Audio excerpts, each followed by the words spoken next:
श्रीमद भगवान महावीर स्वामी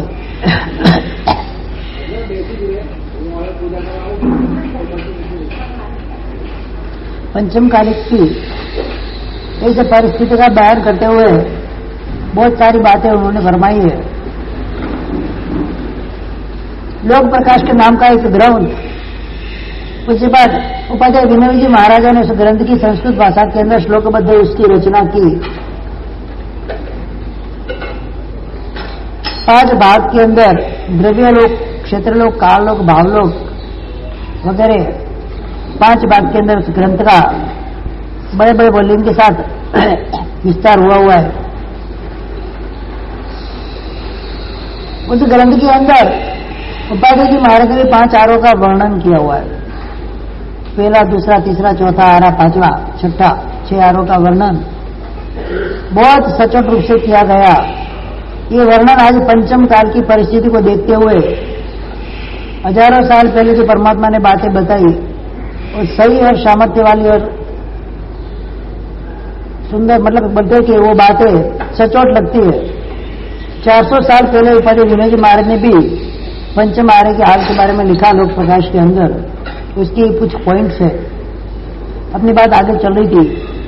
अतिवृष्टि, अनावृष्टि, यानी कि या तो बाढ़ आएगी, पूर आएंगे, मतलब बिन जरूरी बारिश हो जाएगी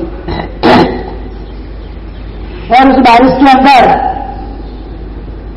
लोग परेशान होंगे। जरूरी नहीं है कभी बारिश आए, कभी पता चलता नहीं है। लोगों की नीति खराब हो जाती है, मन की स्थिति खराब हो जाती है, मन के परिणाम खराब हो जाते हैं। मात्रा लेने की वृत्ति जब बैठ जाती है दिमाग के अंदर, किसी का लेकर कुछ देना नहीं है, ऐसी जो कूटनीतियां अंदर चलती है, उसके कारण ही प्रकृति के अंदर बदलाव आता है। अच्छा 25-30 साल पहले देखो, कभी भी चातुर्मास के अलावा बारिश आती नहीं थी। आती थी मावठू, मतलब माह महीना में एक बार बारिश कभी आ जाती, इसको मावठू बोलते थे। माघ वृष्टि, उसका आप भ्रंश होकर क्या होता है मावठू, वृष्टि, वृष्टि बट्टू बोल रहे मावठू, और माघ मास की वृष्टि माह महीने के अंदर आती थी। यानी कि पोष या माह महीने के बीच में या माह और फागुन महीने के बीच में एक आध बार बारिश आ जाती थी, वो भी नुकसान करके जाती थी। धरती के अंदर रस घटने लगता है। जिस जिस प्रकार से इंसानों के अंदर सद्बुद्धि का नाश होगा, विवेक बुद्धि का नाश होगा, एक दूसरे के प्रति परोपकार बुद्धि का नाश होगा, मात्र एक दूसरे को काटने लूटने की बात होगी, तो धरती भी अपना रस छोड़ना बंद कर देती है, सुखी हो जाए, सुखी भ्रष्ट धरती हो जाती है। आज अपन मारवाड़ वगैरह में जाते हैं, मरुदर जिसको बोलते हैं, क्या बोलते हैं उसको, मरुदर मतलब रेगिस्तान। मरुदर का मतलब क्या हुआ, रेगिस्तान। आज मारवाड़ पूरा रेगिस्तान जैसे हो गया, न पानी है, और आता है तो इतना आता है कि नाश कर जाता है, नहीं आता तो बिल्कुल बरसों तक पानी आता नहीं है। और अभी पिछले 6-7 साल से इतना पानी आता है कि वो जरूरी नहीं है, भयंकर बारिश हो रही है।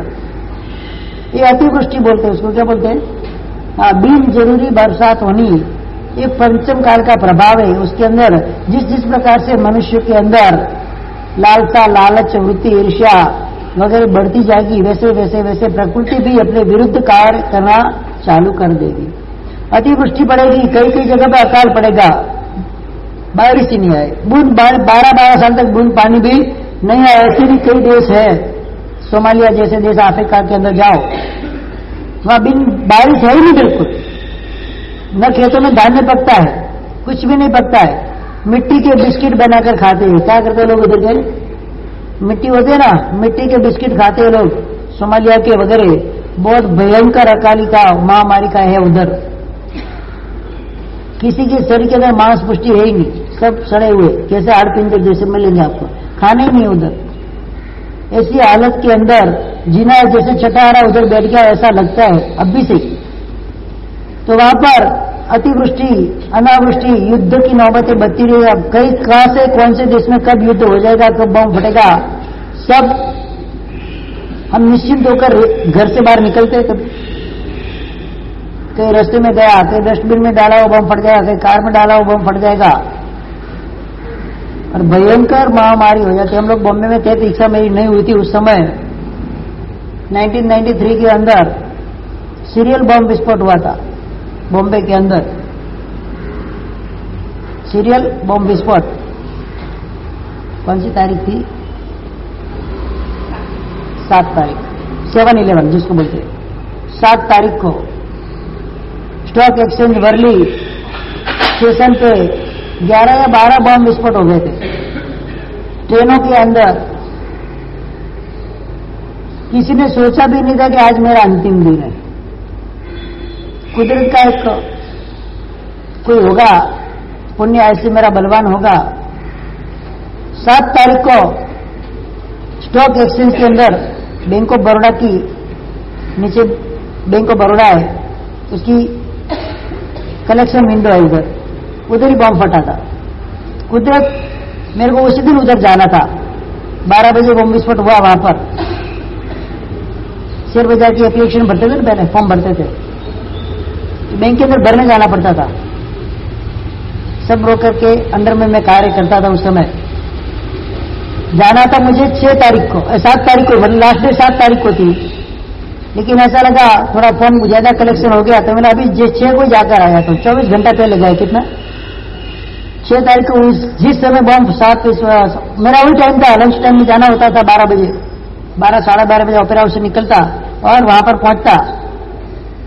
उधर लगभग 1:15 बजे के आसपास में उधर जाके विंडो पे खड़ा रहना पड़ता। उसी समय बम विस्फोट हुआ 7 तारीख को। ठीक है, 6 तारीख को मैं वहां पहुंचा, फॉर्म भर के आ गया।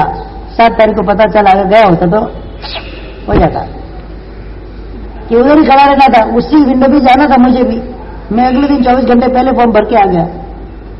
यहां पर आना था ना आपके सामने। तो प्रकृति कब क्या परिणाम लाती पता चलता। अनायास एक्सीडेंट वगैरह हो जाते हैं। अभी अहमदाबाद के अंदर रिलीज ब्रिज के एक्सीडेंट हुआ, किसी ने सोचा भी नहीं। उधर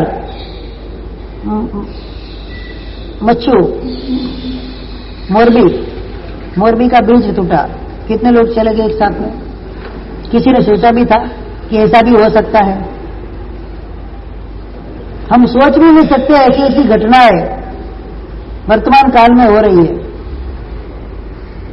2 ट्रेनों का एक्सीडेंट हो गया पुरी के पास, उड़ीसा में। कितने लोग गए? किसी ने सोचा भी था कि घर से निकलने के बाद घर वापस लौटेंगे कि नहीं लौटेंगे। मतलब अनायास कभी भी किधर भी जाओ आप, मृत्यु पीछा छोड़ती नहीं। अकाल मरण की संख्या इस काल के अंदर ज्यादा बढ़ जाती है। पहले अकाल मृत्यु इतने नहीं होते थे, अभी तो अकाल मृत्यु हो, चलते चलते व्यक्ति गिर जाए और खत्म हो जाए। चलते चलते रोड पे गिर गया, खत्म, कुछ नहीं लगा उसको, कुछ भी उसके ऊपर शस्त्र वगैरह का प्रयोग नहीं हुआ है। सीवियर अटैक जिसको बोलते हैं, अचानक आया, हृदय बंद पड़ गया, खेल खत्म। कितनी उम्र? 30 साल, 35 साल, 32 साल, 28 साल, 27 साल, 25 साल। ये कैसे हो रहा है? ये रोग कैसे आ जाते? 2020 कोरोना आ गया, महामारी जिसको बोलते हैं। हर 100 साल में एक बार ऐसी महामारी आती है, ताकि इंसान को, प्रकृति इंसान को चेताती है, ज्यादा घमंड के अंदर उछलना मत, मेरा एक झपाटा लगेगा सब सत्यानाश कर देगा। एक झपाटा काफी है कुदरत का, कि ज्यादा चाहिए? हाँ, एक काफी है ना। एक झापट खींच के मारेगी, कोई भी राजा हो प्रजा हो, सबको अंदर लेके जाएगी। 2-3 साल पहले हरिद्वार के अंदर, उत्तराखंड के अंदर भूचाल आया था, बह गया पूरा। हजारों की संख्या में, कौन कहां गए किसी को पता भी नहीं। उसके पहले ये जल प्रकोप था। 6 जीवनिकाय के ऊपर आप जितना अत्याचार करोगे, उनको तो एक ही चीज काफी, एक ही दिन उनके लिए काफी है। इंसान की शान ठिकाने लाने में प्रकृति को एक ही दिन, एक ही घंटा काफी है। कच्छ, किल्लारी, कोयना, कलकत्ता, कश्मीर, कुवैत, खाली अर्थक्वेक देख लो, भूकंप देख लो आप, कोबा, एक दिन में सत्यानाश कर दिया कि नहीं कर दिया। इंसान की क्या चली बताओ। करोड़पति को करोड़पति बनाने में कुदरत को कभी समय लगता नहीं है, और कुदरत उठती है तो किसी के बात की सुनती नहीं है। एक एक जीवनिका का मैं आपको वर्णन करूं, उसके अंदर कितनी ताकत है। पृथ्वी का अर्थक्वेक आ जाता है, आपका सुनामी वगैरह आ जाती है, बाढ़ आ जाती है, अकाल अतिवृष्टि अनावृष्टि हो जाती है, खेल खत्म। अग्निकाय ऑस्ट्रेलिया के अंदर अभी भयंकर अग्नि का तांडव 6 महीने तक चला, कितना जलकर भस्म हुआ कुछ पता नहीं। दिल्ली के अंदर अब आग लगी थी, सूरत के अंदर आग लगी थी, बिल्डिंग के अंदर कितने बच्चे खत्म हो गए अंदर 4-5 साल पहले। जब आग का तांडव उठता है, वायुकाय का तांडव, वो सब आते हैं ना, वनटोर सब भयंकर कोटि के चक्रवात आते हैं, घर के घर उड़ा के लेके जाए, बिल्डिंग के बिल्डिंग उड़ा के लेके जाए। वायुकाय के अंदर कितनी ताकत शास्त्र में बताई पता है? हाथी होता है ना, हाथी, हाथी को झटके में उठाए 12 योजन उछाल देती ताकत वायुकाय के अंदर रहती। हाथी को इधर से उठा के दिल्ली में पटक देती ताकत किसमें रहती है? वायुकाय के अंदर रहती है। जब इसका प्रकोप आया, खेल खत्म हो जाएगा, कुछ भी बचने वाला। त्रस्काय जीव, जैसे कोरोना आया, त्रस्काय था, रोग किससे आता है? त्रस्काय जीव से। अपने बोलते इसका अपनी साइंटिफिकल भाषा में उसमें वायरस बोलते हैं। क्या बोलते हैं? एक्चुअली वायरस नहीं है, त्रस्काय जीव का प्रकोप। हमारे ऊपर आप अत्याचार करोगे, हम आपको छोड़ने वाले नहीं है। वनस्पति काय के ऊपर आएगा, वनस्पति भी खत्म कर देगी आपको। जो वनस्पति औषधि रूप बनती है वो विष रूप बन जाती है, खाते ही खत्म। जीव निकाय के ऊपर आप जितना भी अत्याचार करोगे, वो उसका बदला एक ही दिन मिलेगी। आप भले बोले 100 दिन सास के 1 दिन बहू का, क्या बोलते हैं उसको गुजराती में हमारे कहते 100 दाड़ा सासू ना 1 दाड़ा बहू ना, बस 100 दाड़ा सासू टक टक करे, 1 दिन में बहू उसका सपाटा बोला दे, बोलती बंद कायम के लिए। बरोबर है?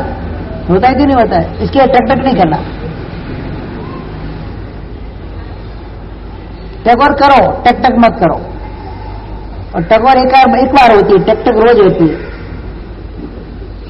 घड़ी है ना, टक टक टक टक टक टक करके चलती रहती है, कोई उसको रोकने के लिए बोलता ही नहीं है, बस चलती रहे। सामने देखते भी नहीं आए तो घड़ी के सामने कोई देखते, बस तो हमारी भी हालत घड़ी की जैसी हो जाती है। टक टक किया तो घड़ी के जैसे हो जाए। ये 6 जीव निकाय की बात मैंने बताई आपको। बार बार अभी पहले ऐसी जो कुदरती वनारतें जो होती थी बहुत कम होती थी, क्योंकि लोगों के मन शुद्ध थे। क्या थे? मन के अंदर पाप नहीं था, दुष्ट वृत्ति मन के अंदर नहीं थी। और पंचम काल के प्रभाव से लोगों के अंदर क्लिष्ट और दुष्ट वृत्ति उत्तरोत्तर बढ़ती जाएगी। जैसे जैसे वो बढ़ती जाएगी तो कुदरत भी आपसे उड़ती जाएगी, और कुदरत उठेगी तो कहीं का छोड़ेगी नहीं। ये पंचम काल के प्रभाव से अब भी दिख रहा है, आगे जाके कितना बड़ा तांडव मचेगा कुछ पता नहीं है। और कैसा तांडव मचेगा, कौन जी पाएगा कौन नहीं जी पाएगा, किसी का कोई भरोसा नहीं है। चोरी का उपद्रव बढ़ जाएगा। घर से बाहर निकलते हो, जेब सलामत रख के घर पे आते हो तो वापस चेक करके सलामत है कि नहीं है। क्यों पता है? कैसे? क्या तो मोबाइल निकल जाएगा, तो पर्स निकल जाएगा, कुछ भी निकल जाएगा, जेब में से कुछ पता चलता। चोरी उपद्रव। पहले एक समय था जब घर के दरवाजों के ताला नहीं लगते थे, कि किसी के मन के अंदर चोरी की वृत्ति नहीं थी। आज घर के अंदर घर वाले चोरी करते, इसीलिए तो अंदर से 2000 की 500 की 1000 की नोटें मोदी ने निकाली। कैसे निकली वो? हाँ, कैसे निकली बताओ तो सही। 8 तारीख को 8/8/2016 बरोबर ना, 8 बजे कितनी नोट निकली अंदर से? ये बिना चोरी की थी, बोलो। सुरक्षित रखी हुई थी कि चोरी की हुई थी? सोचो, बोलो मेरे को। गेहूं के डब्बे में से निकली, चावल के डब्बे में से निकली, खांड के डब्बे में से निकली, कहां से निकली पता ही नहीं। सेविंग किसके बोलते हैं? बोल के लिया जाता है उसको सेविंग बोलते हैं। छिन के लिया जाओ, निकाल के लिया, वो सेविंग नहीं होता है, चोरी होती है। क्या होता है? हाँ। तो ये आदतें हमारी होती है। क्या सेविंग क्या होती है? किसके लिए सेविंग करनी? और इस तरह से सेविंग होती है। ठीक है, एक तो एक मजाक का विषय था। चोरी का उपद्रव, व्यक्ति के मन के अंदर चोर वृत्ति घुस गई है। देकर लेना नहीं है। क्या हो गया? देकर लेना नहीं है। किसके ऊपर कौन विश्वास करेगा? सबसे पहली बात तो ये है। और शास्त्र के अंदर सबसे बड़ा पाप अगर कोई बताया ना, चोरी, हिंसा, झूठ, अभ्रम वगैरह, सबसे बड़ा पाप बताया तो विश्वासघात का पाप बताया। क्यों, कौन सा पाप है? सबसे बड़ा पाप। खून कर देना, उससे भी बड़ा पाप कौन सा है? विश्वासघात का है। खून में तो व्यक्ति को जान से मार देता है, और विश्वासघात व्यक्ति को जिंदा मार देते, तो उठ नहीं पाएगा। खून में एक बार मरेगा, विश्वासघात में वो हर पल मरेगा व्यक्ति। उसने मेरे साथ ऐसा किया, धोखा किया, धोखा किया, धोखा किया, और तो ध्यान के अंदर हर पल सामने वाला व्यक्ति मरता है, भयंकर कोटि के क्लिष्ट व्यवसाय के अंदर मरता है, अनंत जन्मों का वो जन्म मरण का बंद कर देता है वो जीव, और तो ध्यान के अंदर। चोरी का उपद्रव, अधिकारी राजाओं के द्वारा टैक्स और रिश्वतखोरी होगी, वो तो होती है। आज किधर भी जाओ, जेब में से नोट नहीं है तो कुछ मिलने वाला नहीं आपको, कहीं भी जाओ देना ही पड़ता है तुमको। रिश्वतखोरी इतनी बढ़ गई, मतलब क्या हुआ? किसी को भी मेहनत करके खाना नहीं है। अंडर आर्म टेबल के नीचे से मिलता है, टेबल के ऊपर से कुछ मिलता नहीं है। ऐसी हालत आज हो गई, भ्रष्टाचार बढ़ गया, करप्शन जिसको बोलते हैं आपकी भाषा के अंदर, इतना भयंकर मात्रा में बढ़ गया। हर जगह पे जाओ, लांच, रिश्वत, डोनेशन। स्कूलों के अंदर डोनेशन नहीं होता है, वो लांच रिश्वत ही है, ये रिश्वतखोरी है। वो डोनेशन क्या होता है? स्कूलों के अंदर क्या है? स्कूल तो ज्ञान का पवित्र मंदिर है, मंदिर में जाने के लिए पैसा नहीं लगता है। 1 लाख रुपया, 2 लाख रुपया। अब तो बच्चा प्ले ग्रुप में जा रहा है पढ़ने के लिए, प्ले ग्रुप में आपको एंट्री करते हो, लाख रुपया साल भर का फीस उसकी, नहीं, उसको बोलना भी नहीं आता है, लाख रुपया आपको देना पड़ता। नहीं दो तो नहीं, जो स्टेटस खत्म हो जाता है। अच्छे से अच्छी स्कूल में डालना है, क्रिश्चियन स्कूल में डालना है, अगर नहीं डाले तो स्टेटस खराब हो जाता है। मैं नहीं मानता इसमें तो कोई भी क्रिश्चियन स्कूल में पढ़े होंगे, स्टेटस खराब हो गया, आपका खलास हो गया। कैसी धारणा, कैसी मान्यता अंदर बैठ गई है। हमारे समाज का मेहनत का पैसा हम इतर समाज के अंदर बिना फालतू का डाल देते हैं। लाखों रुपया डोनेशन, कोई हद ही नहीं है ना, बहुत सारी है। क्यों नहीं पढ़ाते? गवर्नमेंट स्कूल बहुत ही है, पढ़ाओ उधर, क्यों नहीं पढ़ाते हो? क्रिश्चियन स्कूल की क्या काम है?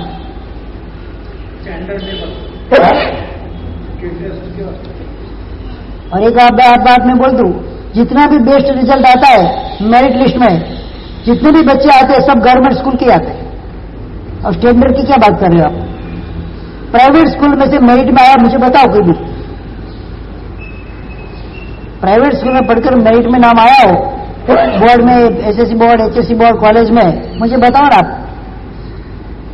सब गवर्नमेंट स्कूल से आते हैं, स्टैंडर्ड तो उधर भी अच्छा ही है पढ़ने का। और स्टेटस क्या चाहिए आपको? कौन सा स्टेटस चाहिए? उसको बच्चे को क्रिश्चियन बनाना है, जैनत्व तो उसका मिटा देना है।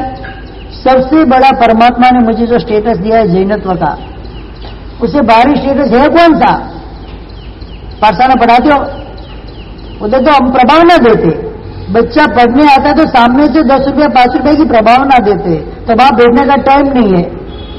और क्लासेस में देखते हैं, कोई कैलीग्राफी कौन से तो क्लासेस होते, बोर हो जाता बच्चा। पेंटिंग क्लास है, स्विमिंग क्लास है, कितनी फीस उधर की? क्लासेस में कितनी फीस? बच्चे की उम्र कितनी? 5 साल, 6 साल, 10 साल, उधर की फीस कितनी? बोलो ना, मुझे तो पता नहीं है। क्लासेस कराते अलग अलग स्कूल के अलावा का, कितनी फीस होती है संदीप भाई? 5-10 हजार महीना का कि साल का? साल का 4 क्लास का कितना हुआ? 40,000। और पाठशाला का मैं बोलूं कि साल भर का आपको 4,000 रुपया डोनेशन करना है, क्यों नहीं होगा? इधर भी तो बच्चे पढ़ने आते हैं, और वो 4,000 तो आपको बाइज्जत हम वापस करते हैं। हाँ, बाइज्जत मतलब इज्जत के साथ वापस करते हैं, बहुमान के साथ वापस करते हैं। उधर तो गया, खेल खत्म, कुछ आने वाला नहीं है। बच्चा पढ़े नहीं पढ़े, उधर तो बच्चे की पढ़ाने की जिम्मेदारी हमारी, और बाइज्जत उसको वापस हम बहुमान के साथ आपके पैसे वापस करते हैं। तो उधर क्यों नहीं करना कार्य? अभी मैं टेल लगाऊं कि पाठशाला के लिए अपने को फंड चाहिए, कितने लोग का नाम आएगा? बच्चे का 1 साल का 1 क्लास बंद करा दो, बस इतना चाहिए हमको, ज्यादा नहीं चाहिए। साल भर के अंदर आपके पास हमको कितना चाहिए? बच्चे का 1 क्लास आप ड्रॉप करा दो, उसका जितना पैसा भरते हो उतना हमको चाहिए, बस ज्यादा नहीं चाहिए, बरोबर ना? पाठशाला के लिए कितना चाहिए? जस्ट अ सिंगल ईयर, 1 साल को उसका 1 ही क्लास ड्रॉप करो, बाकी सब चला, हमको कोई प्रॉब्लम नहीं है। उसकी जितनी फीस लगती है इतना हमको खाली पाठशाला के लिए साल भर का आपकी तरफ से डोनेशन चाहिए। बोलो कितने लोग देने को तैयार हैं? बस कोई नहीं, किसी का हाथ ऊपर नहीं होगा। क्यों? स्टेटस नहीं है इसके लिए। क्यों नहीं होता ऐसा? फ्री में बच्चे को पढ़ाते हैं, ऊपर से प्रभावना मिलती है, ऊपर से उनका बहुमान होता है, सम्मान मिलता है उसको, और वो बच्चा पढ़कर जहां पर भी जाए नाम रोशन करता है संघ का, सही पद पर भी जाए, पूरे हिंदुस्तान के अंदर पूरे जैन शासन का नाम रोशन करता है। इससे बड़ा स्टेटस कौन सा चाहिए? मैं तो वही बोल रहा हूं आपको। आपका बेटा जगत पूज्य बन जाए, बोलो इसके बड़ा स्टेटस कोई है? चाहे प्रधानमंत्री हो, चाहे राष्ट्रपति हो, चाहे बड़े से बड़ा अमीर धनवान हो, इधर आकर क्या करेगा? झुकेगा ही झुकेगा। तो इससे बड़ा स्टेटस क्या चाहिए आपको? बोलो तो सही मुझे। स्टेटस की बात करें तो स्टेटस, ये स्टेटस जगत पूज्य स्टेटस है। कौन सा? अनजान व्यक्ति, अनाड़ी व्यक्ति भी अगर झुकेगा स्टेटस के आगे, जिसको धर्म से कोई लेना देना नहीं है, वो व्यक्ति भी उसका अवमान करेगा। बोलो करते कि नहीं करते? आज तुम बाजार में जाओ, हम बाजार में जाए, BMW कार लेकर जाओ, हम 2 पैर पे 11 नंबर की गाड़ी में जाएंगे, बोलो बहुमान किसका होगा? आपके पास 25, 30, 50, 60 लाख की लक्सस कार है, BMW 1 करोड़ की है आपके पास, और आप उसके अंदर जा रहे हो, हम उसके पीछे पीछे चलकर आ रहे हैं, बहुमान किसका होगा?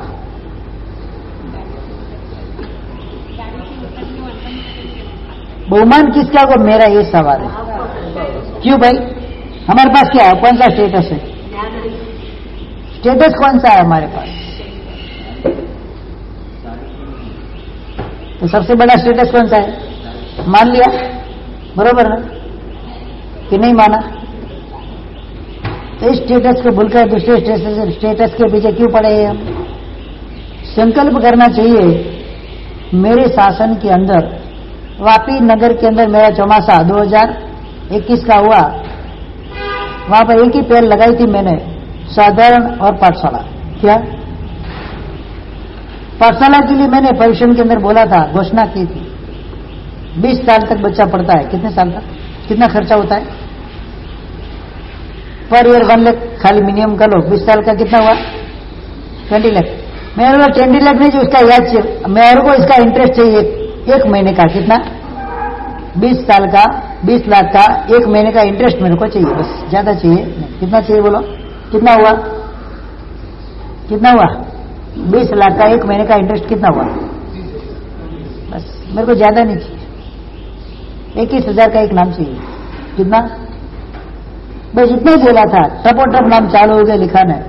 11.5 लाख का फंड हो गया। कितना? कितना फंड हुआ पाठशाला का? 11.5 से 12 लाख का फंड हो गया। किसी घर मांगने नहीं जाना, मैंने बोल दिया, जायजम के ऊपर ही बोलना, जो भी बोलना। किसी के घर अपने को मांगने जाना नहीं, सामने से आकर लिखाएंगे। 20 लाख का मात्र 1 महीने का इंटरेस्ट जितना होता है, इतना हमको पाठशाला के लिए चाहिए, आजीवन के लिए। क्या 1 साल की बात नहीं कर रहा हूं मैं, ये फंड आजीवन के लिए आ गया। इतने में आजीवन हमारी पाठशाला चलेगी। चलेगी कि नहीं चलेगी? खाली अपन कैलकुलेशन करते हैं तो पता चलता है कि हमारा शासन मिनिमम रेट, मिनिमम पैसा में चलता है। बाकी कोई धर्म ऐसा नहीं है जिसके अंदर मिनिमम पैसा में चलता हो। कोई संस्था ऐसी नहीं है जहां पर मिनिमम एक्सपेंस खर्चे में चलती हो। दुनिया भर की होटलों देख लो, भोजनालय देख लो, और जैन शासन की, जैन धर्म के अंदर संस्था की चली भोजनशाला देख लो, खाने की क्वालिटी बेस्ट, एक्सपेंस खर्चा कितना मिनिमम, घाटे में चलता है। जैन शासन की सारी भोजनशाला घाटे में ही चलती है। यह तो डोनरों के डोनर से इसलिए पता चलता नहीं है, ताकि 50 रुपया के अंदर आपको भरपेट भोजन देना कोई खाने का खेल नहीं है इस काल के अंदर। अब लॉरी के ऊपर जाओ, पाव भाजी लेकर 2 पाव और एक भाजी लेने जाओ, 70-80 रुपया लगता होगा शायद मेरे हिसाब से। 150 रुपया, और भी पेट पे नहीं भरता इससे। और भोजनशाला में अपन अपेक्षा रखते हैं कि 40 रुपया में देना चाहिए भरपेटियों। 40 रुपया कह रही, 40 रुपया लूटने बैठे। क्या बोलते हैं? लूटने बैठे। हम लोग राजस्थान के अंदर एक तीर्थ बनाया, बड़ा पावापुरी तीर्थ, 80 रुपया उधर भोजनशाला का है, और रूम का नकरा को 500-600 रुपया कुछ होगा। तो लोग आगे बढ़ते, तो लूटने बैठे, धंधा चालू किया है। अरे बेटा तू होटल में जा, ऐसी रिलैक्स रूम तेरे को चाहिए, 4000-5000 रुपया लगेगा, तेरे को 500 में दे रहे। अरे एक डिश खाना का मंगा ऑर्डर कर, कम से कम 2000-3000 पड़ेगी तेरे को। इधर तेरे को 80 रुपया में दे रहे, एक मिठाई, एक फरसान, दाल, 2 चावल, दो सब्जी, दाल, चावल, पापड़ वगैरह वगैरह, सलाद वगैरह। कितने रुपए में? 80 रुपया में। तो बोलते लूटने के लिए बैठे। कैसी मानसिकता हमारी होगी। तो मत खाओ, जाओ बाहर जाके खाओ। उधर क्यों रहने के लिए आते हो? बाहर जाके रहो, पता चले कितना खर्चा होता है। वो कहीं धंधा करने थोड़ी बैठे हुए, संस्था है, संस्था चलानी है। तो संस्था चलाने के लिए थोड़ी बहुत रकम तो चाहिए कि नहीं चाहिए? मणि लक्ष्मी तीर्थ के अंदर हम गए थे, 100 रुपया का शायद टोकन है उधर भोजन का। कितना है? 100 रुपया के 90 रुपया जो भी है। रोज की 2 मिठाई, 2-3 मिठाई 100 रुपया में। आज बाजार में एक रसगुल्ला लेने जाओ 30 रुपया लगता है। कितना लगता है संदीप भाई? मोहन दाल का पीस लेने जाओ, मोतीचूर का लड्डू लेने जाओ, कितना लगता है? 50 रुपया। और उधर आपको फ्री में चाहिए। और फिर लूटने बैठे। कैसी मानसिकता बन गई हमारी। मन के अंदर अपनी परिस्थिति को सुधारो। शुद्ध भोजन मिलता है, सात्विक भोजन मिलता है, और सस्ता भोजन मिलता है। वहां तो देख के आना चाहिए डोनेशन। अगर पता चले कि यहाँ पर भोजनशाला फ्री है तो पहले फ्री में घुसाओ। और उधर का मुनि बोलेगा कि आप 5 जन 6 जन के गाड़ी में आए, 10-12 जन, अब खाना खा के गए तो कुछ लिखा ना तो लिखा दो। साधारण खाता में कितना लिखा दो पता है ना? 51 रुपये।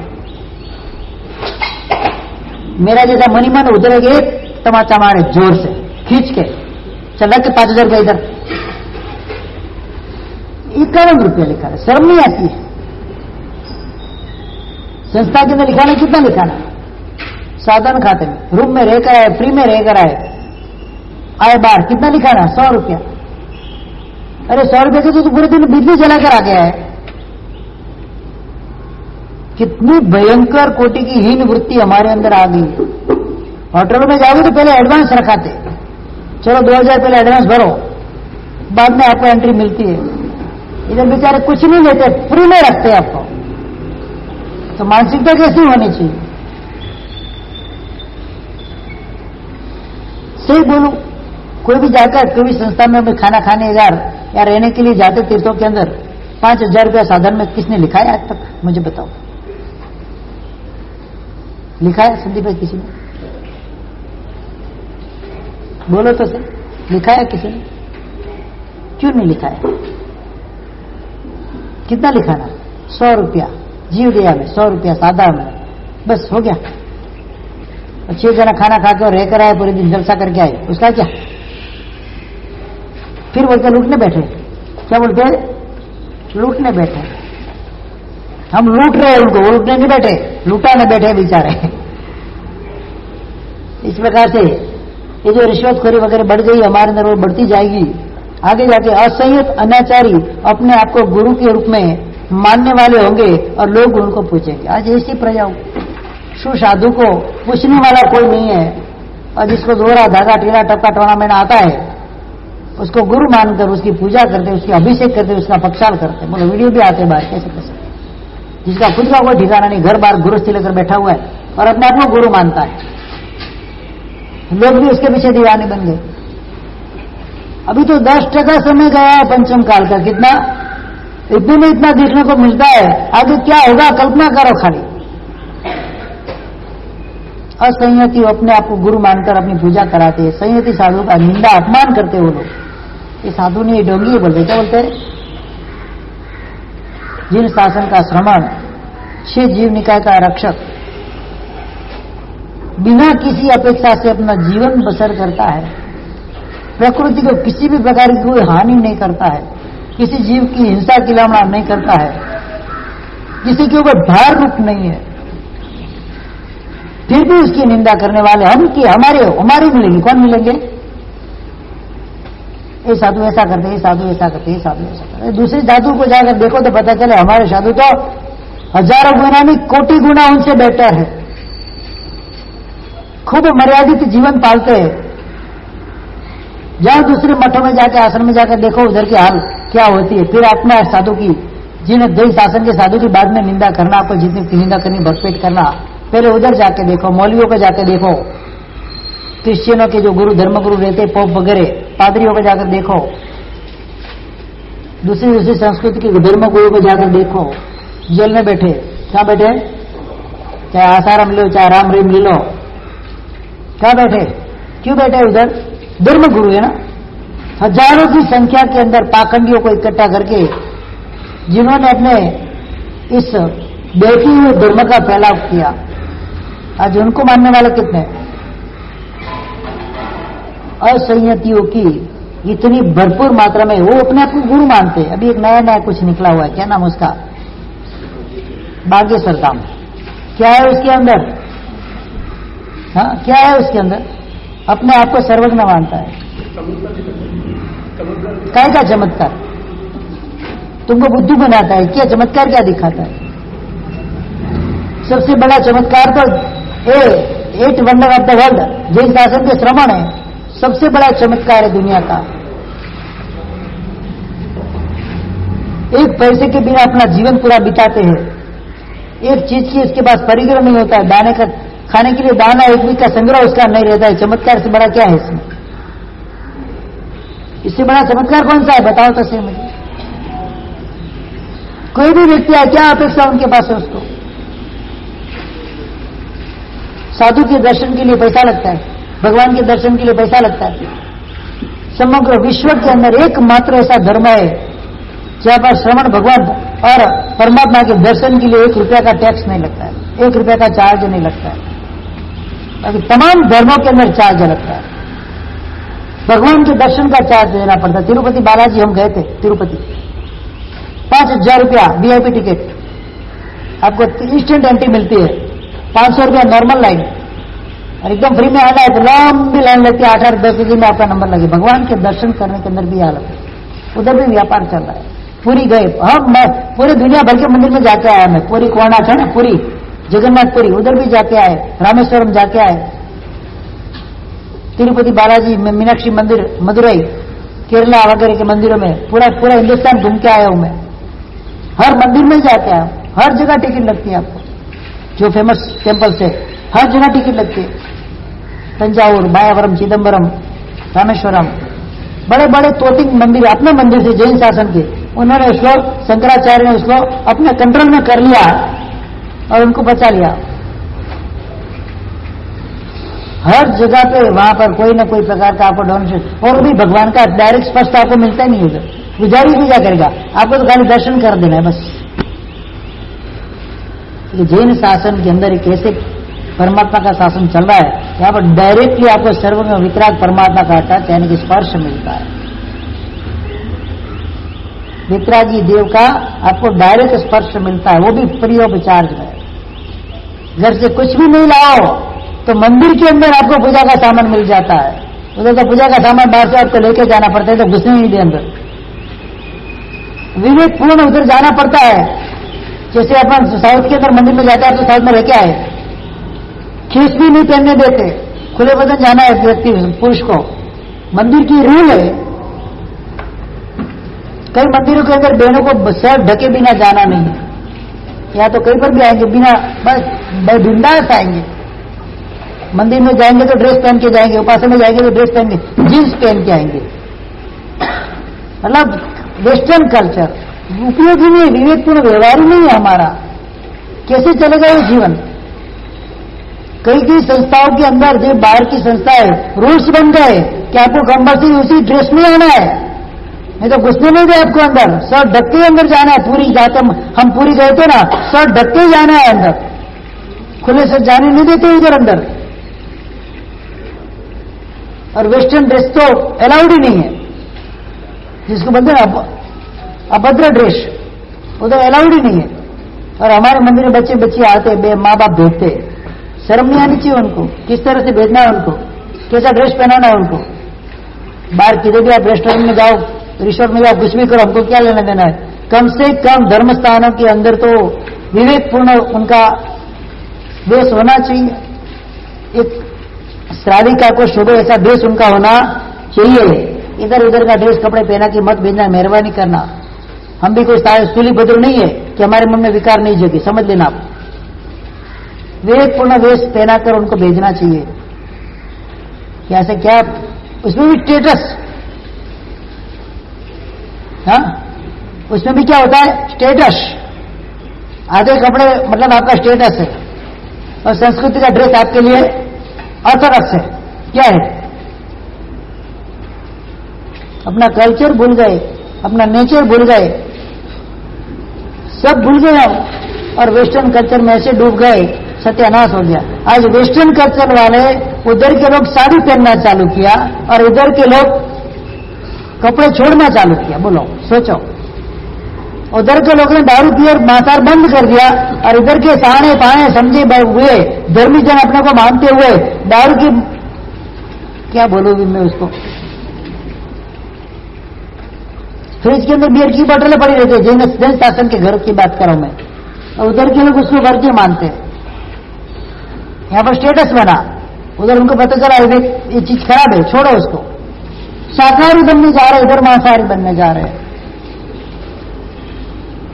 तो कल्चर कहां है? चेंजेस कहां आया?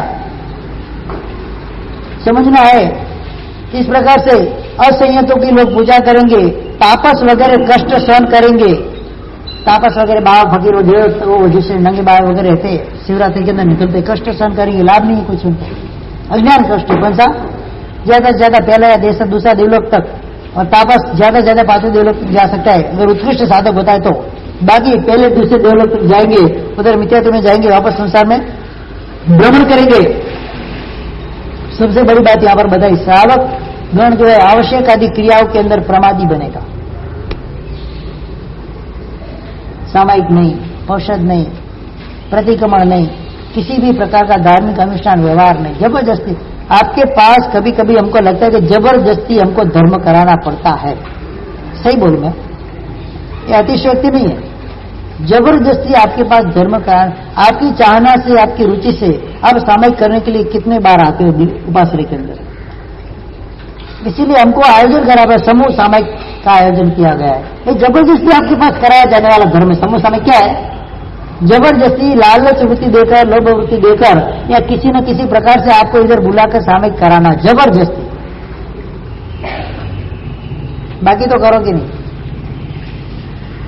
अनुष्ठान के माध्यम से, अनुष्ठान एक बहाना होता है कि कम से कम इतना तो धर्म में जुड़ेंगे, इतना पुरुषार्थ हमको करना पड़ता है। कल पूजन रखा, सरस्वती देवी पूजन, कोई जरूरत नहीं थी उसकी, ये पूजन वगैरह की कोई जरूरत नहीं थी शासन में। श्रावक अगर शुभ और पंडित होता है तो उसके लिए अनुष्ठान जरूरी नहीं है। ये अनुष्ठान बाहर जीव के लिए होता है, ताकि वो उधर आए, शासन का प्रभाव देखे और शासन के लिए कुछ करे, परमात्मा को समझे, धर्म को समझे, गुरु तत्वों को समझे। इसके लिए अनुष्ठान होते। ये कोई पैसा कमाने का धंधा नहीं है। सरस्वती देवी भी तब फलती है जब विधि पूर्वक उसकी साधना की जाती है। खाली पूजा करने से सरस्वती फलती नहीं है। उसके लिए विनय, विवेक, बहुमान और चित्त आदि गुण अपने अंदर होने चाहिए, तो ही ज्ञान चलेगा, बाकी नहीं चलेगा। सौहार्दपूर्ण व्यवहार होना चाहिए सबके साथ। अनुष्ठान के माध्यम से बाल जीव को इधर खींचकर लाने का होता है। क्या होता है? ताकि वो उससे जुड़े। पहले 200 जन आए, 2 जन तो जुड़ेंगे, भविष्य में 2 जन तो आगे बढ़ेंगे तो भी शासन का बहुत बड़ा काम हो जाएगा। ये उद्देश्य रहता है। बाकी कोई अनुष्ठान की आवश्यकता नहीं है। सबसे बड़ा अनुष्ठान चारित्र धर्म है। डायरेक्टली हम आपको बोल सकते हैं नहीं है। इसलिए क्या करना पड़ता है हमको भी, हमारी दुकान चलाने के लिए नए नए ऑफर्स हमको डालने पड़ते हैं। Buy 1 get 1 free, 50% off, 70 up to 70% off, ये हमको भी ऑफर डालनी पड़ती है, तब जाके आप इधर आते हो। क्या संदीप भाई? बाकी नहीं आओगे। हम इधर आते हैं ताकि थोड़ा जुड़ेंगे। अभी मैं पार्श्वनाथ भगवान का पूजन रख दूं तो इतने लोग नहीं जुड़ेंगे। अभी महालक्ष्मी का पूजन रख दूं इधर तो सब लोग जुड़ेंगे। नागुड़ा भैरव का पूरा पूजन रख दूं, सब लोग जुड़ेंगे। तो वो हमारे वो क्या है, लुभावनी ऑफर है हमारी। क्या है? जैसे दुकान वाले देते हैं दिवाली बम्पर सेल, ये बम्पर सेल है हमारा। क्या है? ये हमारा बम्पर सेल है, ताकि इधर आओ, कम से कम इधर आओ तो सही। आएंगे तो जुड़ेंगे और आगे भी बढ़ेंगे। श्रावक वगैरह आवश्यक आदि क्रियाओं के अंदर आलसी बनेंगे, वो दिखता ही है। कल रिकॉर्ड हो गया हमारा संडे का 21 जन प्रतिगमन भाइयों में। अच्छा है, अनुमोदना का विषय बनता है। 21 क्यों आए, 210 क्यों नहीं आते? सबको आना है, सबको जुड़ना है। अच्छा लगता है कि नहीं लगता है? जो भी प्रतिक्रमण वगैरह में आते हैं उनको पूछो कितना अच्छा लगता है। शांति से कितना मस्त प्रतिक्रमण होता है। 1 घंटा पूरी दुनिया का पंचायत हम भूल जाते हैं। आनंद आता है ना संदीप भाई? सच बोलना, सीकर जी नहीं आते? हाँ 14 को पाप नहीं लगता है, पाप हमको 15 दिन लगता है। हम 14 नहीं है क्या? 1 घंटा खाली आपके लिए, हमारे लिए नहीं, आपके लिए आपको निकालना है। जो आते हैं उनको कुछ आनंद आता है कि नहीं आता भैया? आता ही है। संडे संडे तो आओ कम से कम। 14 को तिथि को आओ, 5, 8, 14 वगैरह जो भी तिथि को आओ, लेकिन जुड़ो। खाली प्रवचन से कुछ नहीं होगा, साथ में अनुष्ठान भी होना चाहिए, क्रिया भी होनी चाहिए। अकेला ज्ञान निरर्थक है, अकेली क्रिया भी निरर्थक। ज्ञान की सिद्ध जो क्रिया होगी, ज्ञान क्रियाभ्याम मोक्ष। क्या बताया है? ज्ञान क्रियाभ्याम मोक्ष। क्रिया विरहित अंतम ज्ञान मात्र अनर्थकम गति बिना पदों नापमति पूर्व अक्षितम। क्रिया अष्टक के अंदर पद यशो जी महाराज ज्ञान सार के अंदर बताया है, क्रिया के बिना का ज्ञान बिल्कुल कैसा है, खत्म है। व्यक्ति गति नहीं करेगा, भले मार्ग जानता है यहां से बॉम्बे कैसे जाना है, आपको पास उसका ज्ञान है, लेकिन आप कदम ही नहीं उठाएंगे तो बॉम्बे कहां से पहुंचोगे? पथ यानी कि पथक यानी कि मार्ग को जानने वाला भी गति बिना, गति के बिना न आपनोति पूर्व इप्सितम। इप्सित ऐसे स्थान को कभी प्राप्त कर सकता, न इच्छित स्थान को प्राप्त नहीं कर सकता है। ज्ञान अकेला भी काम नहीं आता, अकेली क्रिया भी काम नहीं आती है। अकेली क्रिया क्या काम की? एक अंधो और एक पंगु, 2 चीज, 2 व्यक्ति जंगल में थे, जंगल में आग लगी। एक अंधा था, एक लंगड़ा था। अंधा यानी कि अज्ञानी, लंगड़ा यानी कि अक्रिय। अब दोनों को जंगल पार करना है, क्या करेंगे? अंधा भाग नहीं सकता है, अरे अंधा देख नहीं सकता है, लंगड़ा भाग नहीं सकता है। जलकर आखिर दोनों को मरना पड़ता है। दोनों इकट्ठे हो गए। अंधे ने लंगड़े को बोला, तू मेरे कंधे पे चल, तू रास्ता बता, मैं चलता हूं। क्या? तो रास्ता बता, मैं चलता हूं। वो लंगड़ा ऊपर से डायरेक्शन करता जाता है, अंदर से चलता है, दोनों ने जंगल पार कर लिया। मतलब जब ज्ञान और क्रिया दोनों का समावेश हो गया तो भव अटवी पार हो जाएगी, यानी कि सिद्ध शिला के ऊपर हमारी आत्मा निवास कर लेगी। इच्छित ऐसे स्थान को हम प्राप्त कर लेंगे। तो यहाँ पर आवश्यक आदि क्रिया जो है, ज्ञान क्षेत्र की जो क्रिया है, हमारे लिए जरूरी है। आप आओगे, सूत्र सुनोगे तो सही, भले आता नहीं है, सुनने में तो आता है ना। सूत्र सुनते सुनते लखलूट कर्म निर्जरा होती है, ज्ञानावनी कर्म की निर्जरा होती है। इतना प्रभाव इन सूत्रों के अंदर बताया गया है। तो सूत्र आदि का श्रवण करेंगे, भले कुछ नहीं आता हो, और देखा देखी क्रिया करेगी, कोई मोमबत्ती पटेल कर रहा है, कोई ऐसे करे, कोई वंदना दे रहे, ये क्रिया भी गतानुगति की जो क्रिया भी हमारे लिए क्या बन जाती है, लाभदायी बन जाती है, संस्कार उसके पड़ जाते हैं, उस क्रिया के संस्कार पड़ जाता है। ताकि कोई दूसरे बल के अंदर ऐसी क्रिया देखते हुए किसी को हम देखे कि क्रिया करते हुए हमारे अंदर पड़े हुए संस्कार उस समय जागृत हुए, जातिस्मरण ज्ञान हो जाता है, पूर्व याद आए और हमारे आत्मा का कल्याण हो जाता है। इसीलिए संस्कार भी करना, संस्कार भी पालना जरूरी है। आगे जाके केवल वेशधारी मुनियों गच्छ वगैरह को छोड़कर स्वेच्छाचारी बनेंगे। कई ऐसे साधु मिलेंगे आपको हर समुदाय के अंदर, हर संप्रदाय के अंदर, खाली कपड़े पहनकर घूमने वाले। उनको गच्छ से कोई लेना देना नहीं है, उनको शासन से कोई लेना देना नहीं है, उनको परिवार से कोई लेना देना नहीं है, उनको उनके समाचार से कोई लेना देना। अपनी मर्जी से घूमने वाले हजारों मिल जाएंगे आपको हर शासन के अंदर। माने जैन शासन ले लो, हिंदू ले लो, मुस्लिम ले लो, कोई भी ले लो, हर जगह पे आपको ऐसे मिल जाएंगे स्वेच्छाचारी साधु। निर्गंत मुनि भी दमोपन के अंदर ममत्व करेंगे, परिग्रही बनेंगे। निर्गंत मुनि जैन शासन का प्रमाण, उसको भी परिग्रह सताएगा, हमको भी सताता है, हमको भी चाहिए, लाना है, वो लाना है, फलाना टिकना होता है, नहीं होता ऐसे नहीं। ममत्व, मैं मेरी चीज किसको क्यों दूं? साधु ममत्व वाला नहीं होता है, निष्प्रो होता है। कैसा होता है? न उसको किसी चीज की डिमांड होती है, न कोई चीज वो मांगता है, बिना फालतू की जरूरत की वो कभी नहीं मांगेगा। लेकिन कलिकाल का प्रभाव है, उसको भी थोड़ा थोड़ा लालसा परिग्रह हो जाती है। कभी कभी ऐसा होता है, साधु साध्वी जी से भगवान विचरण करते, एक या दो ठाणे होते हैं, सामान कितना, अकेले रहते, कभी अकेले भी पड़ जाते, अकेले भी रहते, कि सामान कितना होता है? आपकी घर के अंदर जितना सामान उससे 10 गुना। कितना? मैं बोलता हूं, निंदा का विषय नहीं है। इतना परिचय रखकर क्या करना है? जरूरी नहीं है, बिना फालतू का इधर से उधर उसको सामान को लुढ़काने की जरूरत क्या है? और ये वर्तमान काल के अंदर सबसे बड़ी, इतनी बड़ी सहूलियत हो गई है, आप जहां पर भी जाओ आपको जो चीज चाहिए सब मिल जाती है आसानी से।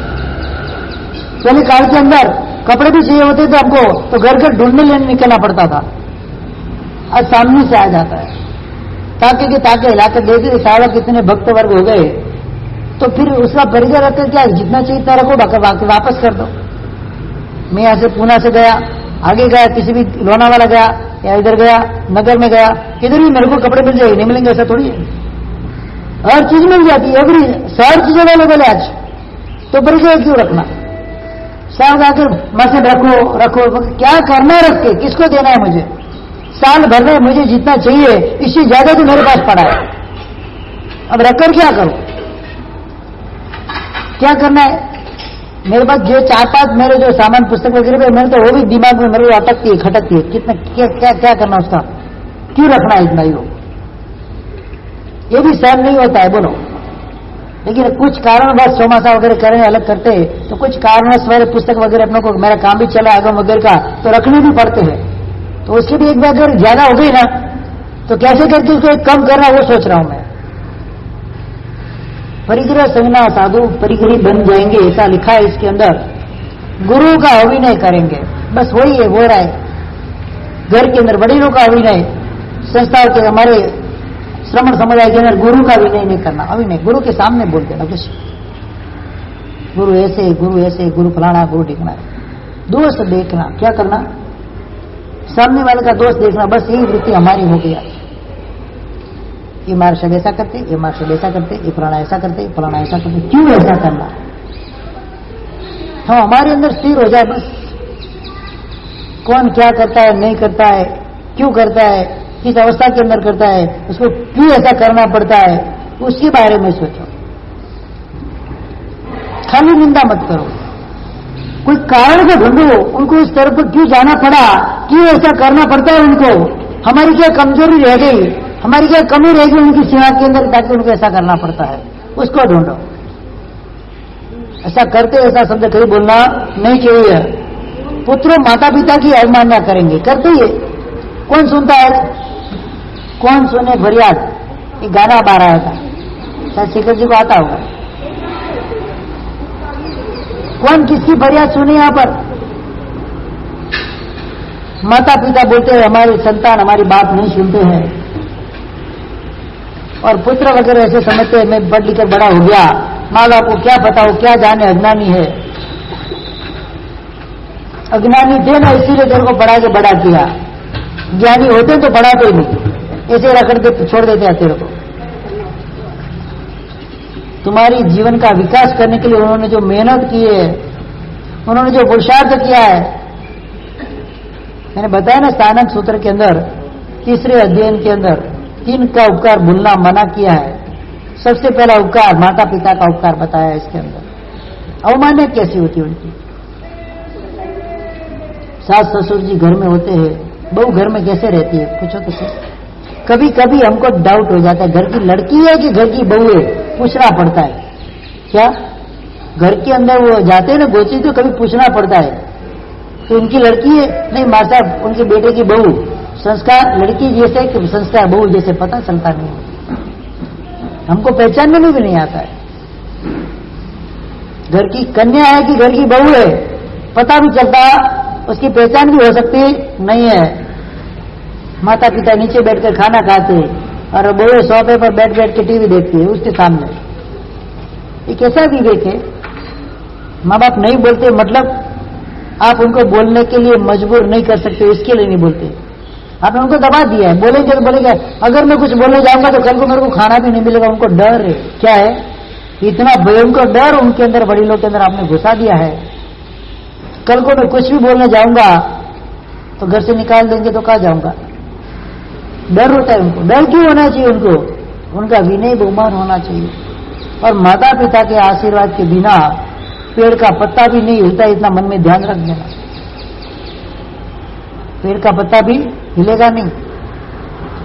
उनके आशीर्वाद से जो काम होता है वो सफल और 100% सफल होता है, भले उनको कुछ नहीं आता। अबण माता का बेटा बैरिस्टर बनता है कि नहीं बनता? क्यों बनता है? माता को लिखाई पढ़ाई भी नहीं आती है, बेटा क्या बनता है? देश का नेता बन जाता है, विश्व का राजा बन जाता है। क्यों बनता है? ये आशीर्वाद से बनते हैं।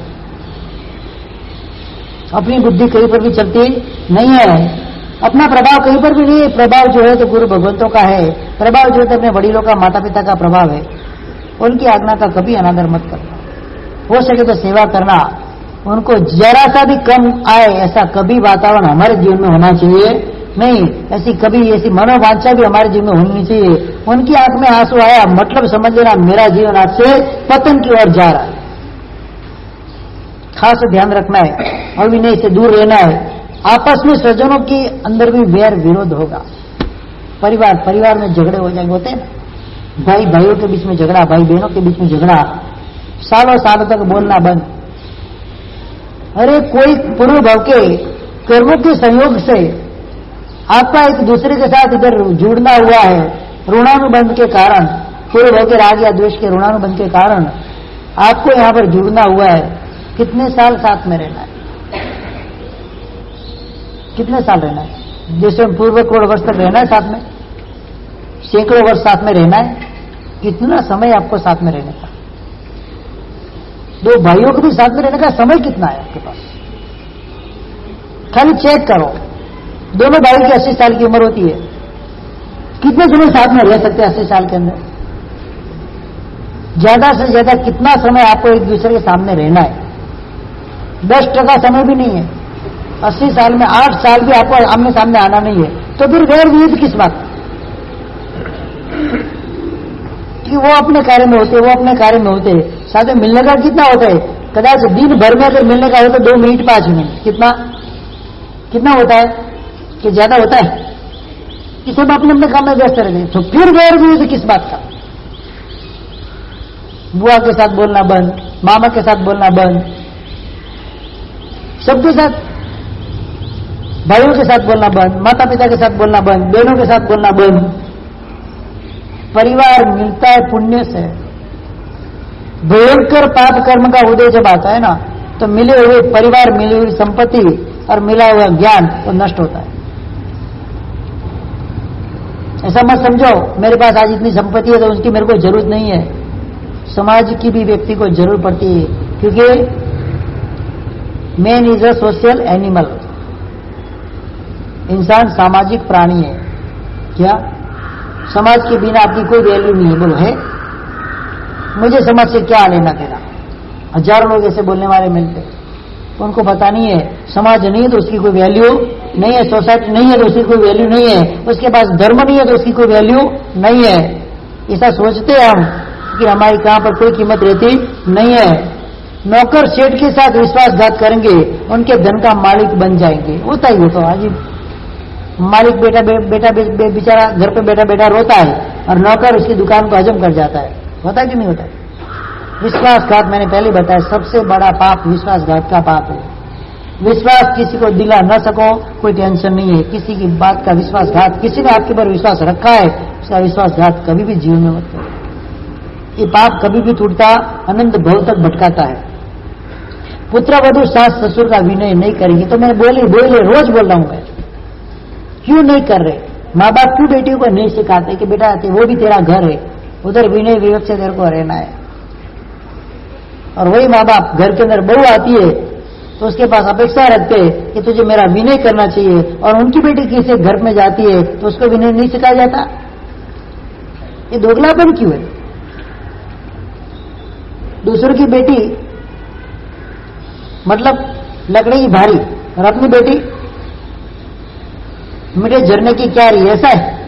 हाँ, वो उधर उसको काम करना पड़े तो नौकरानी थोड़ी है, और बहू को पूरे दिन सुबह से लेकर शाम तक उसको वेट करा दे, तो ये तेरा ही तो काम है तेरे को। तो ये दोगलापन क्यों? वो भी किसी की तो बेटी है कि नहीं? कि नहीं है बेटी? मन की वृत्ति को सुधारना जरूरी है, प्रवृत्तियों को सुधारना जरूरी है। हर जीव के अंदर शिव का दर्शन करोगे तो ही हमारा कल्याण होने वाला है। पुत्र वधुओं के लिए भी यही है, सास ससुर वगैरह का जो घर के अंदर बुजुर्ग वडीले उनका योग्य रूप से विनय विवेक करेंगे तो मान सम्मान उनका भी बढ़ेगा। सास ससुर भी पुत्र वधु के विषय में उचित प्रसाद नहीं करते, कृपा वाले नहीं होते। कैसे होंगे? उद्धत बहू के सामने सासू अगर बेचारी सरस और सरल रह जाएगी तो उसको तो लोग पीसकर खा जाएगी। वो होता है ना, ठंडे भी नहीं रहना है, गर्म भी नहीं होता। इतने भी ठंडे भी मत रहो लेकिन फ्रिज में डाल के आपका बर्फ बना दे, इतने गर्म भी मत हो कि आज मैं आपको सेक दे। मध्यम प्रवृत्ति, जिस तरह से जहां उचित आचार करना है उचित आचार से हमको रहना है। पुत्र भी क्रोधांत होकर स्त्री मुखी होकर, इसको बोलते हैं बैरी घेला, क्या बोलते हैं बायला आपकी भाषा में, वगर माता पिता से अलग होंगे। क्यों अलग होना? मैं तो वही बोलता हूं, अलग क्यों होना? माता पिता ने आपको 20 साल 25 साल तक आपकी सेवा की है। अब जब उनको सेवा करने का लाभ मिलने वाला अवसर आया और आप उनको ही छोड़ देते, घर में नहीं चाहिए, ऐसा करते रहते, बोलते रहते। उनका अधिकार है घर के अंदर, वो कुछ भी कर सकते। वो उस घर में बरसों से रहे, तू तो नहीं आई है, तेरा कोई अधिकार नहीं है घर के अंदर कि तू उनके सामने भी बोले। और बेटे भी ऐसे हो गए जोरू के गुलाम, जैसे बेरी ने बोला वैसे करेंगे। समझ लेना, शास्त्र के अंदर बताइए बेरी की बुद्धि पक्की पानी तक ही होती है। आज तक का इतिहास बोलता है अनादिकाल का, जो भी स्त्री के हिसाब से चलने वाला व्यक्ति ये बर्बाद ही होता है। ये मेरा वाक्य आप नोट करके रख दो। स्त्री की बुद्धि से चलने वाला व्यक्ति एक न एक दिन बर्बादी की खाई में जाता ही जाता है, क्योंकि उनकी बुद्धि कमजोर होती है। प्रभाव ही ऐसा है स्त्रीत्व का, वो ज्यादा लंबे सोच सकते हैं, दीर्घ दृष्टि उनकी होती नहीं है, गंभीरता उसके अंदर नहीं होती, छिछड़ापन होता है। अनुत साहस माया प्रत्यक्षाच व्याघ्री निर्व्याघ्र कंदरी, ऐसा तो बहुत सारे। मान विजय जी महाराज ने उन्होंने अध्यात्म कल्पद्रुम, मान विजय नहीं, मुनिचंद्रेश्वरी महाराज का ग्रंथ अध्यात्म कल्पद्रुम, उसके अंदर व्याख्या बताई है। अपनी बुद्धि ठिकाने रखकर उसकी उसी बुद्धि से चलना। क्या बताया मैंने आपको शिखर जी? अपनी बुद्धि ठिकाने रखकर उनकी बुद्धि से चलना। व्यवहार बिगाड़ने में भी वो मास्टर है, व्यवहार बनाने में भी मास्टर है। कभी भी झांसे में आना नहीं। मैं आपकी निंदा नहीं कर रहा हूं, मैं शास्त्र की बात बता रहा हूं। आज का इतिहास, आज तक का इतिहास मैं बताऊं आपको, 1000 किस्से बता दूं। पुरुष की बर्बादी के अंदर कोई निमित्त बनता हो तो वो स्त्री बनती है। क्या? ये नियम है, कलिकाल का नियम है, अनादिकाल का नियम है, आज का नियम नहीं है। रावण भी स्त्री के मुंह में फंसकर मरा, दुर्योधन भी स्त्री के हिसाब से मरा। ये तो कैसे, कितने किस्से बताऊं मैं, बड़े बड़े। भले कौणिक था, कोई भी था, कुलवालक मुनि थे, स्त्री के मुंह में फंसकर सेम से भ्रष्ट हो गए और पूरी विशाला नगरी के घातक बन गए। इस प्रकार से सोचकर आगे बढ़ना है।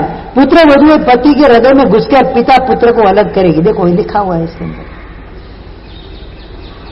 पिता पुत्र को अलग करने का बहुत बड़ा पाप है, माता को बेटे से अलग करने का भयंकर पाप है। क्या है?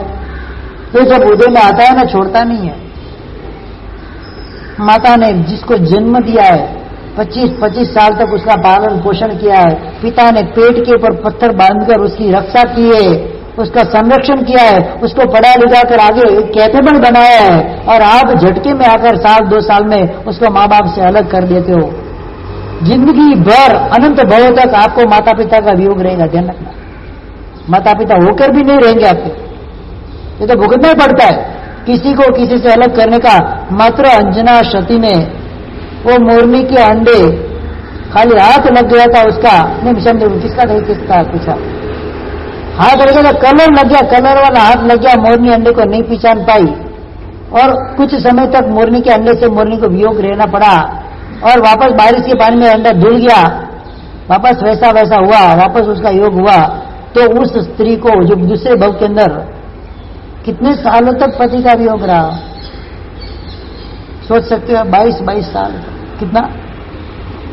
किसी को किसी से अलग करने का भयंकर पाप कभी भी करना नहीं। उल्टा अगर वो अलग रहना चाहते, नहीं मैं तो मम्मी पापा के साथ ही रहूंगा, आपको जा रहना ही रहो। अगर बहू ऐसी समझदार बन जाए ना, कोई घर के अंदर आग नहीं लगे, हर घर बगियान बन जाए। कभी भी ऐसी चढ़ाई मत करना, चढ़ावनी मत करना। आपकी कुवृत्तियों को पोषने के लिए मैं आप खास बोलता हूं, आजकल की लड़कियां अपने दुराचार को पोषने के लिए वडीलों के साथ रहना नहीं चाहती है, स्पष्ट हकीकत। अगर संस्कारी बहू होगी, क्यों जाएगी माता पिता से अलग? उसके अंदर कुछ न कुछ कूड़ कपट माया प्रपंच छल व्यभिचार भरा हुआ है, तब जाके वो माँ बाप से अलग रहना चाहते हैं। अगर स्वतंत्रता मिल जाए तो कोई कहने वाला नहीं मिलता है ना, कि पति तो बेचारा घर से बाहर जाता है, 9 बजे निकल जाएगा, रात को 10 बजे तक आएगा नहीं, पूरे दिन स्वतंत्रता मिलेगी। पाप पाप पाप, इसके अलावा कुछ जीवन में रहेगा नहीं। वडील की छत्रछाया में रहेंगे, कम से कम डर तो रहेगा कि मुझे कोई दुराचार नहीं करना है, अपनी सुरक्षा बन जाती है वहां। कुछ निर्दय लोग पुत्र को भी बेच देंगे और पुत्री को भी बेच देंगे, अपने संतानों को कुछ निर्दय लोग बेच देते हैं, पैसे के खाते हैं। होता है किसी भी आता है, माता पिता वगैरह पुत्र पुत्री को बेच देते और उसके पैसे से अपना जीवन निर्वाह करते। दूसरे नंबर के अंदर शुद्ध भाषा में बेचना बोलूं तो बड़े खानदान की लड़की के साथ शादी करके उसको उस खानदान में पुत्र को दे दिया, क्या वो बेचा हुआ ना। पहले दहेज प्रथा थी, अभी घर जमाई प्रथा होगी। वो पुत्र माता पिता का न रहकर सास ससुर का हो जाता है। पहले तीर्थ सासू 17, बीजू तीर्थ साला साली, बोले ना, ये पूरा मैंने पढ़ा हुआ था कि सुना हुआ था। पहलू तीर्थ सासू 17, बीजू तीर्थ साला साली। माँ बाप को तो रखा साइड में, तीसरा तीर्थ घरवाली, ऐसा कुछ था श्लोक। माँ बाप ने तो कोरे रखा, तीजू तीर्थ घरवाली, मतलब उनकी दुनिया उसमें आ गई। सास ससुर उनके माँ बाप बन गए, साला साली उसके भाई बहन बन गए। सगे भाई को तो देखता नहीं है और साला साली के लिए पूरी दुनिया का उड़ामा कर लेता है। तो ये सब बातें वर्तमान काल के अंदर होने वाली है और होगी। ये 5वें आर्य का भाग चल रहा है, ये अपना दूसरा एपिसोड यानी कि दूसरा भाग अपना पूरा हुआ। अब तीसरा भाग कल देखेंगे 5वें आर्य में क्या क्या होगा, आगे हो सकता है और क्या होने वाला है, उसके बारे में कल चिंतन करेंगे। आज का अपना समय हो गया है।